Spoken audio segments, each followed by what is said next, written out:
नमस्कार मित्रों, आज की इस वीडियो में एक बार फिर से आप सभी का बहुत बहुत हार्दिक स्वागत है। आज हम हिंदी साहित्य इतिहास के अंतर्गत आदिकाल की अंतिम इस क्लास में आदिकाल से संबंधित महत्वपूर्ण बिंदुओं को अब तक की सबसे आसान ट्रिक की सहायता से याद करने का प्रयास करेंगे, जहां से आपकी परीक्षा में प्रश्न पूछे जाते हैं।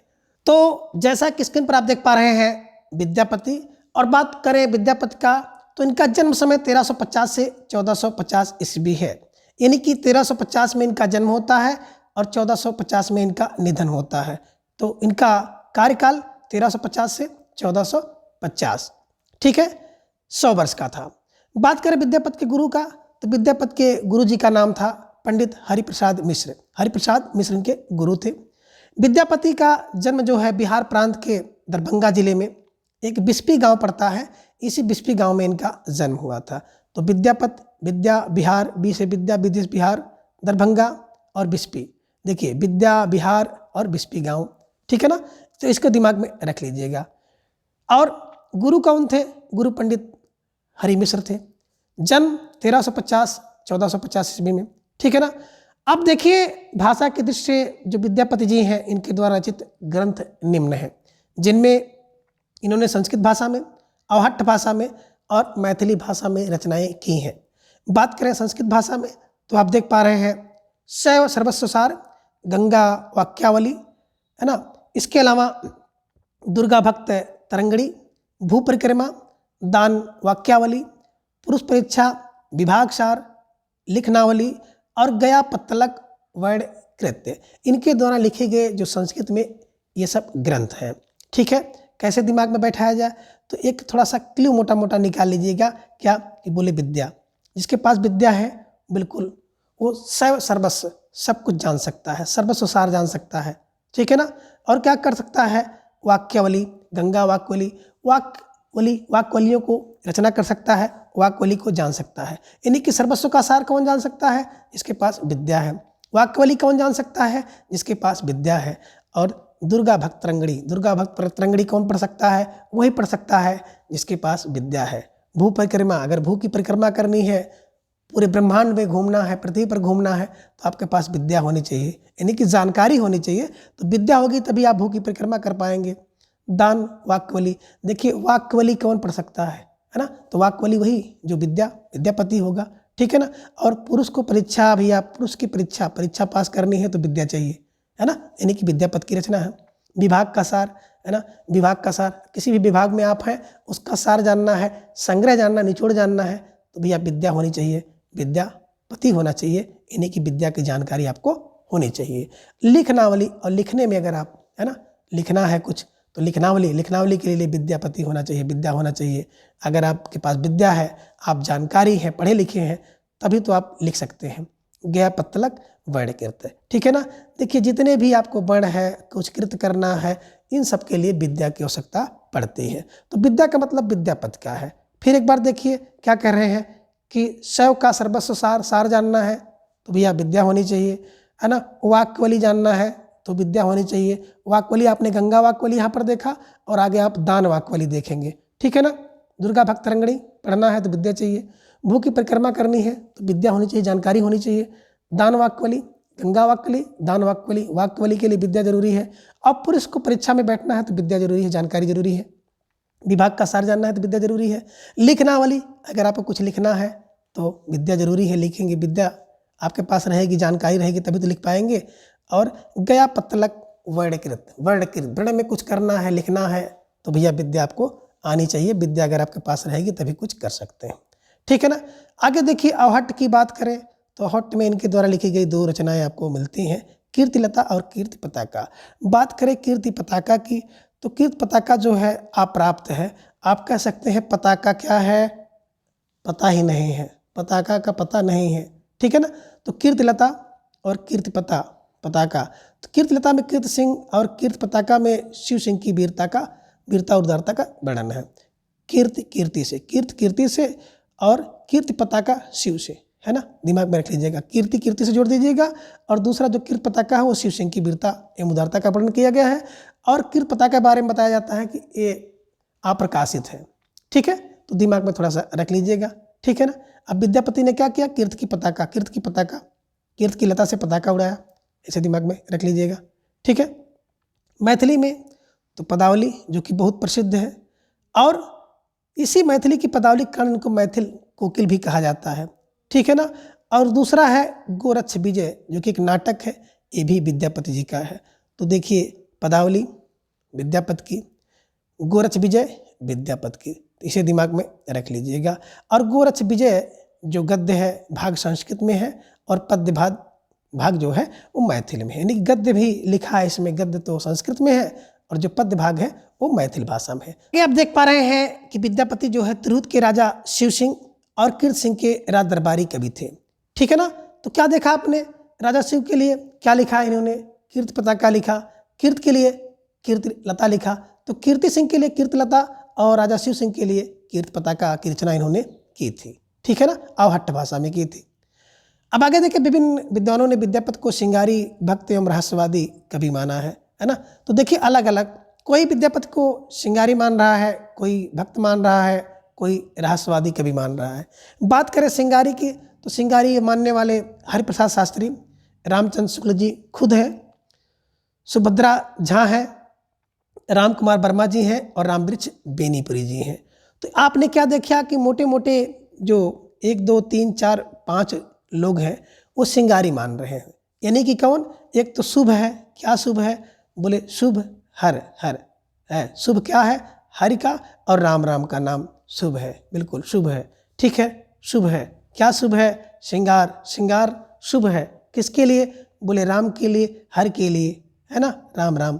तो राम राम में सबको ले लीजिएगा, ट्रिपल राम है, रामचंद्र शुक्ल है, राम कुमार वर्मा, रामवृक्ष बेनीपुरी। देखिए एक ही मात्र नाम है जिसमें वृक्ष लगा हुआ है। ठीक है ना। तो श्रृंगार किसका करेंगे, एक तो हरि का, रामचंद्र शुक्ल का, राम कुमार वर्मा, रामवृक्ष बेनीपुरी। ठीक है ना। तो बस दिमाग में रख लीजिएगा क्या है, शुभ हर, है ना, शुभ है हर, क्या हर है, राम राम राम, राम राम 3 बार करेंगे तो शुभ हो जाएगा, है ना। श्रृंगार किसका श्रृंगार, राम कुमार वर्मा, रामचंद्र शुक्ल और रामवृक्ष बेनीपुरी, राम राम का, और सुभद्रा झा और हरप्रसाद शास्त्री। ठीक है। आगे भक्त की बात करें तो भक्त का बाबू ब्रजेंद्र सहाय, श्याम सुंदर दास, हजारी प्रसाद द्विवेदी। कैसे दिमाग में रखें कि भक्त, देखिए भक्त क्या है, एक तो भक्त बाबू क्या होते हैं, भक्त बाबू सुंदर है ना और हजार है, मैं दिमाग में रख लीजिएगा। भक्त बाबू क्या है, बोले भक्त बाबू हजारों से सुंदर है, भक्त बाबू क्या है, 1000 से सुंदर है। तो भक्त से भक्त मानने वाले, बाबू से बाबू ब्रजेंद्र सहाय, सुंदर से हो जाएगा श्याम सुंदर दास, और 1000 से हो जाएगा हजारी प्रसाद द्विवेदी। तो भक्त बाबू क्या है, हजारों से सुंदर है, बस रख लीजिएगा। और रहस्यवादी, देखिए भाई रहस्य को क्या गिने जने लोग जान पाते हैं, जॉर्ज गियर्सन, नागेंद्र नाथ गुप्त और जनार्दन मिश्र, है ना। तो जो कोई अगर रहस्य होता है, गूढ़ बात होती है, तो गिने और जने, है ना, लोग जान पाते हैं। गी से गियर्सन, गिना जना, गिने जने लोग क्या करते हैं, रहस्य को जान लेते हैं, बहुत कम लोग ही जान पाते हैं। बस दिमाग में रख लीजिएगा कि गिने जिने लोग ही रहस्य को जान पाते हैं। गी से गियर्सन, गिना, ना से नागेंद्र नाथ गुप्त, जना से जनार्दन मिश्र। तो रहस्य कौन, बोले रहस्य गिने जने लोग जान पाते हैं, गिने जने लोग ही रहस्य को जान पाते हैं, ऐसे दिमाग में रख लीजिएगा। ठीक है ना। तो विद्यापति को श्रृंगार भैया शुभ है, श्रृंगार शुभ है, किसका, कि राम और हर के लिए श्रृंगार शुभ है। दूसरा भक्त बाबू क्या है, हजारों में सुंदर है, और गिने जने लोग क्या है, रहस्यवादी, रहस्य है, रहस्य को गिने जने लोग जान रहे हैं। ठीक है ना, ऐसे दिमाग में रखिएगा, आसानी से आपको याद हो जाएगा।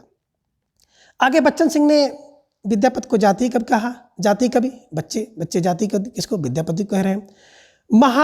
महोपाध्याय ने, हरप्रसाद शास्त्री ने विद्यापति को, है ना, महोपाध्याय यानी कि हरप्रसाद शास्त्री विद्यापति को क्या किया, पंचदेवोपासक स्वीकार किया है। पंचदेवोपासक किसने कहा, है ना, हरप्रसाद शास्त्री जी ने।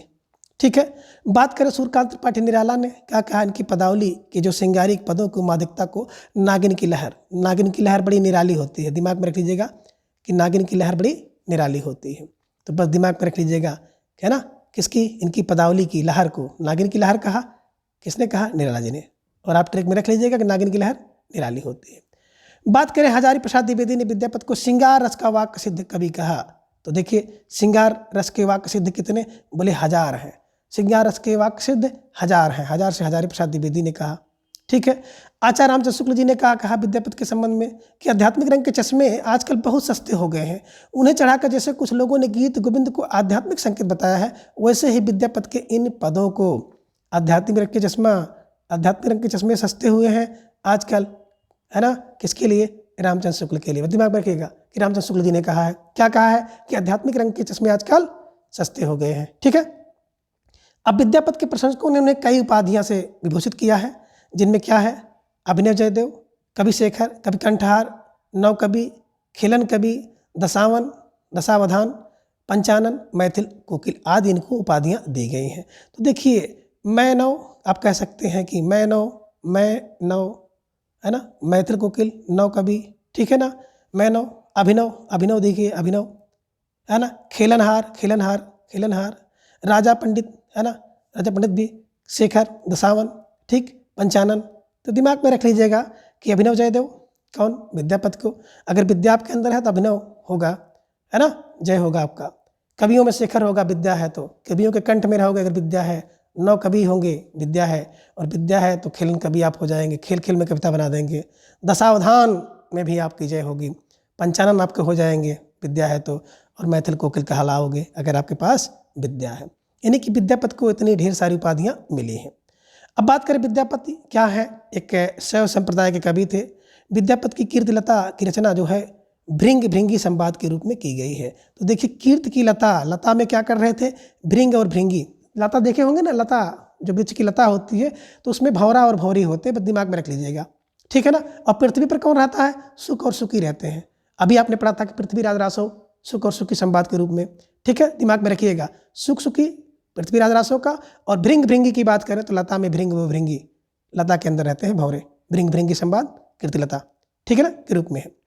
अब विद्यापति कुछ महत्वपूर्ण पंक्तियां हैं जिसे हम लोगों ने कवि और उनकी कविता या उनकी पंक्तियों वाली क्लास में देखा है।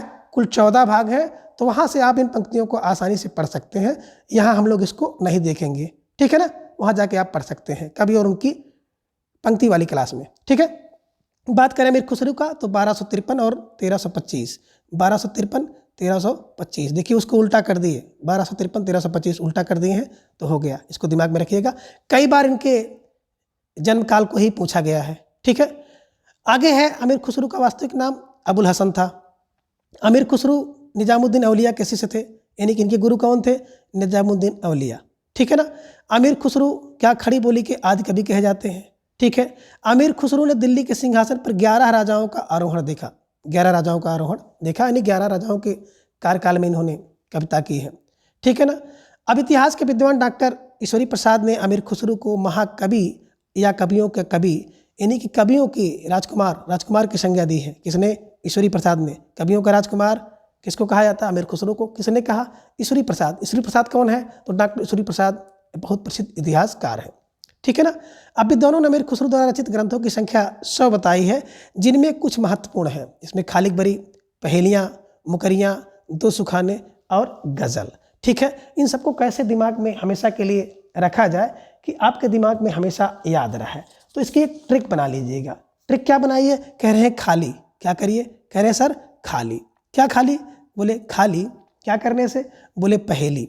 और खाली पहेली मुकरी, खाली पहेली मुकरी और दो सुखाने तथा गजल गाने से कोई व्यक्ति अमीर नहीं होता है। कोई व्यक्ति की हालत क्या होती है? हालात एक कन्हैया है, इनकी एक रचना है, ठीक है ना। और नजराना नहीं बदलता है, नजरान ये हिंदी इनके द्वारा लिखी गई रचना है। तो दिमाग में आप रख लीजिएगा कि केवल क्या बोले खाली क्या? खाली पहेली मुकरी और दो गजल गाने से क्या होता है? हालात और नज़ारा नहीं बदलता है।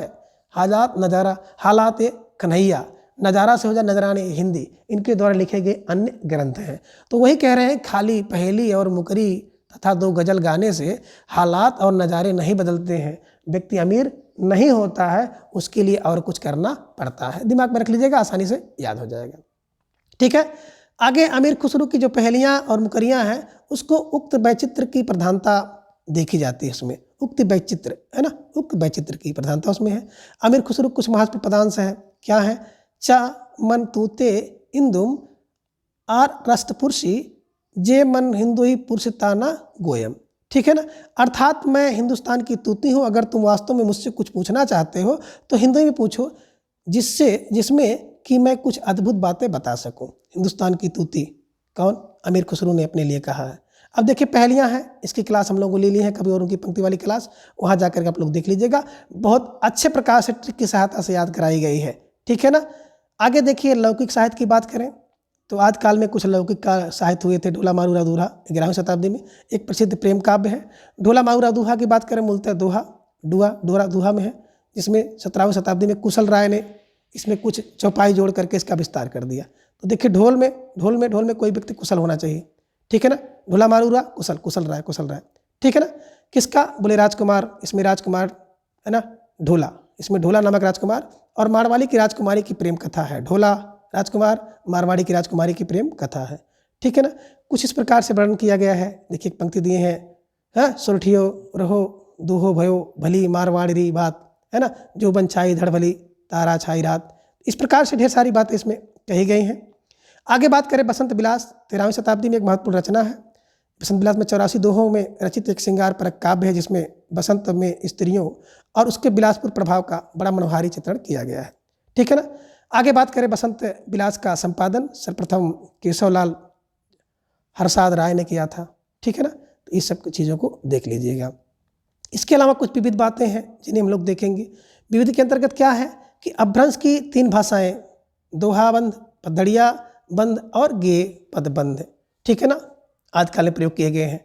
हजारी प्रसाद द्विवेदी ने लिखा है कि दोहा अपभ्रंश का अपना छंद है, उसी प्रकार से गाथा प्रकृत का अपना छंद है। दोहा है ना अपभ्रंश, और गाथा प्रकृत का अपना छंद है। अपभ्रंश का जो बात करें, चरित्र काव्य पदड़िया बंद में लिखा गया है। अब आगे देखें, चरित्र काव्य में पदड़िया छंद की 8 पंक्तियों में के बाद एक धत्ता दिया रहता है, जिसे कड़वक कहते हैं। हिंदी के सर्वप्रथम चौपाई और दोहा पद्धति का प्रयोग बौद्ध सिद्ध सरहपा की रचनाओं में मिलता है। सबसे पहले दोहा और चौपाई का प्रयोग किसने किया है? सिद्ध, है ना, सरहपा ने किया है। अब हिंदी के प्रथम कवि की बात आ जाती है और उनके समय की बात आती है और उनके प्रस्तोता की बात आती है। तो देखिए पहला कवि, कुछ लोग शिव सिंह सेंगर को माने हैं, कुछ लोग है ना, शिव सिंह सेंगर ने किसको माना? तो पुष्प या पुण्य को माना, जो कि 7वीं शताब्दी में है। राहुल शंकरताय ने सरहपा को माना 769 ईस्वी में। राम कुमार वर्मा जी ने शंभू को माना विक्रम की 8वीं शताब्दी में, और गणपत चंद्र गुप्त ने सालभसूर को माना 1184 ईस्वी में। कैसे दिमाग में रखें? तो देखिए शिव को हम लोग कहते हैं ना, बड़े पुण्य, शिव बड़े पुण्य से मिलते हैं। बस शिव सिंह सेंगर ने पुण्य को माना और साथ, है ना, तो वही कह रहे हैं कि साथ शिव मिलेंगे, साथ क्या होगा? पुण्य होगा साथ, है ना। शिव बड़े पुण्य से मिलेंगे, या कह सकते हैं शिव बड़े पुण्य के साथ मिलते हैं। ठीक है ना, बहुत पुण्य करोगे तो आपको शिव मिलेंगे। यानी कि शिव सिंह सेंगर ने क्या किया? पुष्प या पुण्य कवि को प्रथम कवि माना। राहुल शंकरताय ने राहुल शंकरताय ने सरहपा को माना, शर्मा ने सरहपा को माना, जो कि साथ रहते थे, उल्टे सीधे 69। ठीक है ना। राम कुमार वर्मा, बात करें राम कुमार शंभू, है ना, राम कुमार शंभू को मानते हैं विक्रम की 8वीं शताब्दी। तो राम कुमार क्या है? शंभू है, शंभू है, राम शंभू है, बस दिमाग में रख लीजिएगा, 8वीं शताब्दी में। गणपत की बात करें तो गणपत चंद्र गुप्त ने सालभसूर को माना। तो गणपति क्या है ना, भद्र है, गणपति भद्र। जब कोई कल्याणकारी आप काम करते हैं तो गणपति का, गणेश जी का नाम लेते हैं, इसे दिमाग में रख लीजिएगा। भद्र काम के लिए, साल भर भद्र काम करने के लिए गणपति का नाम लिया जाता है 1184 में। ठीक है, दिमाग में रखिएगा। आगे बात करते हैं, डॉक्टर BD भट्टाचार्य ने सरहपा को बंगला का प्रथम कवि माना। ठीक है ना। कवि भूवाल ने क्या किया कि 10वीं शताब्दी में हिंदी के प्रथम कवि जिन्होंने, है ना, कवि भूवाल को हिंदी का प्रथम कवि कुछ लोग मान रहे हैं, जिन्होंने दोहा चौपाई छंदों में भगवत गीता का अनुवाद किया। ठीक है ना, भगवत भूवाल। आगे आचार्य हजारी प्रसाद द्विवेदी ने अब्दुल रहमान को हिंदी का प्रथम कवि माना। देखिए मानने की बात आए, रहमान मान लिया, हजार लोगों ने हजारों को माना, हजारी ने मान लिया रहमान को, रहमान। ठीक है ना, तो 1000 मान लिया गया। हजारी प्रसाद द्विवेदी ने रहमान को माना, तो मान यहाँ से लीजिएगा, यहाँ से हजारी लीजिएगा। 1000 लोग हजारों को मानते हैं, दिमाग में से बैठा लीजिएगा, आसानी से याद हो जाएगा। आगे बात करते हैं कि आचार्य रामचंद्र शुक्ल जी ने आदिकाल को अंतर्दृष्टि लोक प्रवृत्ति युग कहा है। ठीक है ना, अंतर्दृष्टि लोक प्रवृत्ति का युग कहा। आचार्य हजारी प्रसाद द्विवेदी ने आदिकाल को अत्यधिक विरोधी एवं व्यवघातों का युग कहा है। क्यों कहा है? क्योंकि आदिकाल का जो नामकरण है वीरगाथा काल, ठीक है ना, संधि काल, चारणकाल, इतने नाम उसके दिए गए हैं। तो उसी नामकरण को लेकर के ही इतना विरोध और व्याघात था कि अंत में हजारी प्रसाद द्विवेदी को ये चीज़ कहना पड़ गया कि क्या अत्यधिक विरोधों एवं व्याघातों का युग है। तो दिमाग में रख लीजिएगा, 1000 नाम होने के कारण, 1000 नामकरण होने के कारण हजारी प्रसाद द्विवेदी ने कहा क्या, अत्यधिक विरोधों एवं व्याघातों का युग। कौन? आदिकाल। ठीक है। आगे चंद्र शर्मा गुरेली, राहुल संकीर्तन और रामचंद्र शुक्ल ने अपभ्रंश को पुरानी हिंदी कहा। ठीक है ना। अपभ्रंश को पुरानी हिंदी कौन? एक तो चंद, राहुल और राम। ठीक है ना। तो अब दिमाग में रख लीजिएगा कि चंद्रधर, राहुल और राम, राहुल राम चंद्र, है ना, अपभ्रंश को पुरानी हिंदी मानते हैं। हजारी प्रसाद द्विवेदी जी की बात करें तो रामविलास शर्मा, है ना, हजारी प्रसाद द्विवेदी और रामविलास शर्मा अपभ्रंश को हिंदी से पृथक मानते हैं। हिंदी से पृथक मानने वाले कौन है? हजारी और रामविलास, है ना। भोला शंकर व्यास की बात करें, आरंभिक हिंदी का रूप अवहट्ट मानते हैं। ठीक है ना, अवहट्ट। अमीर खुसरू को संगीत के क्षेत्र में कव्वाली और तराना तथा गायन शैली एवं सितारवाद का जन्मदाता माना जाता है। और डॉक्टर राम कुमार वर्मा जी की बात करें तो डॉक्टर राम कुमार वर्मा जी ने अमीर खुसरू को अवधी भाषा का प्रथम कवि कहा है। ठीक है ना। तो राम कुमार ने क्या कहा? अमीर क्या है? अवधी भाषा के प्रथम कवि हैं। तो इन सब बातों को थोड़ा सा दिमाग में बैठाने की कोशिश करिएगा, कभी कभी यहाँ से प्रश्न पूछ लिया जाता है। तो आज की इस वीडियो में बस इतना। अगले वीडियो में फिर हम इसके अगले भाग को जानेंगे। तब तक के लिए धन्यवाद, नमस्कार, बाय।